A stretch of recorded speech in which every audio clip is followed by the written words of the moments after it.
Сәлеметсіңдер ме балалар? Бүгінгі сабағымыздың тақырыбы 21-ден 100-ге дейінгі сандар. Бүгінгі сабақта біз 21-ден 100-ге дейінгі сандарды оқуды, жазуды және салыстыруды үйренетін боламыз. Балалар, келесі тапсырма 2 таңбалы сандардың құрамын анықта. 11 санының құрамын анықтау үшін 10-ға қандай санды қосқанда 11 саны шығады?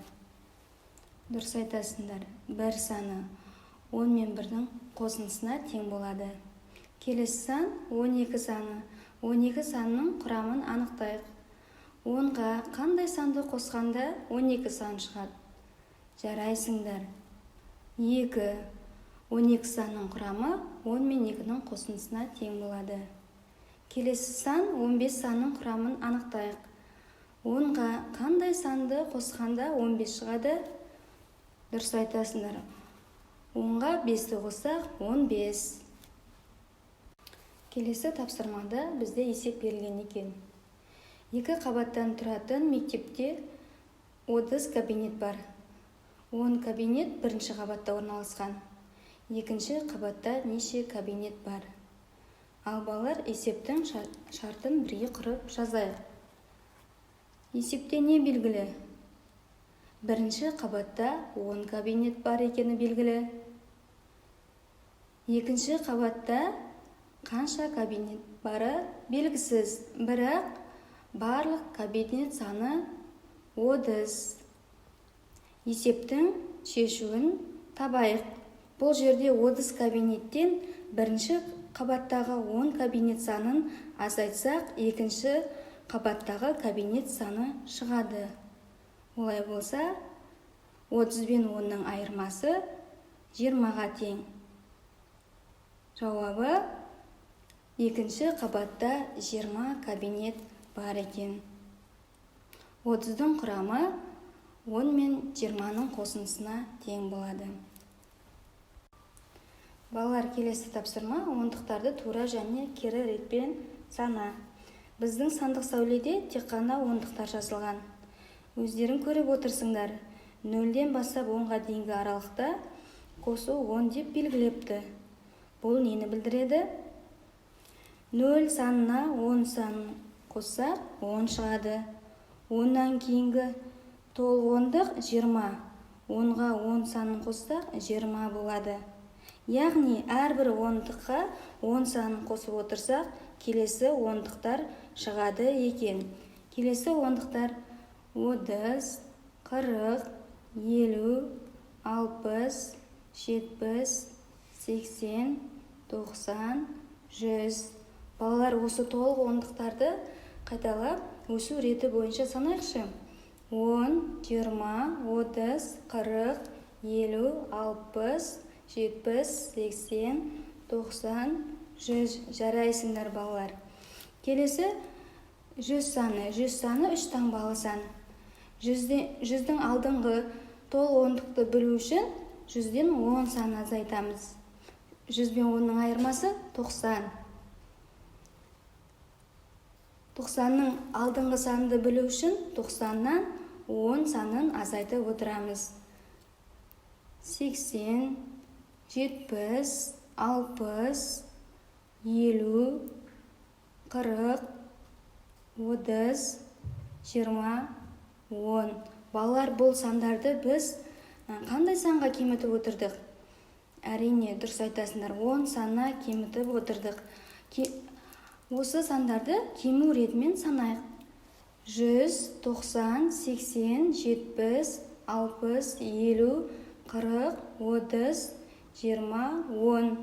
Балалар, біз санаған кезде ондықтарымыз азайды ма, әлде көбейді ме? Әрине, кеміп, азайып отырды. Балалар, келесі тапсырмаға назар аударайық. Сандардың моделін қарастыр. Сен 20-ға дейінгі 2 таңбалы сандарды және толық ондықтарды білесің. Енді қалған 2 таңбалы сандармен таныс бол. Бұл жерде бізде 23 саны берілген екен. Ең алдымен санның жазылуына назар аударамыз. 23 саны 2 ондық 3 бірліктен тұрады. Санның моделінде толық 2 ондық және 3 бірліктен құралған. 23 санын жазып көрейік. 23 саны 20 мен 3-тің қосындысына тең. Келесі 25 саны. 25 саны 2 ондықтан 5 бірліктен құралған. 25 саны 20 мен 5-тің қосындысына тең.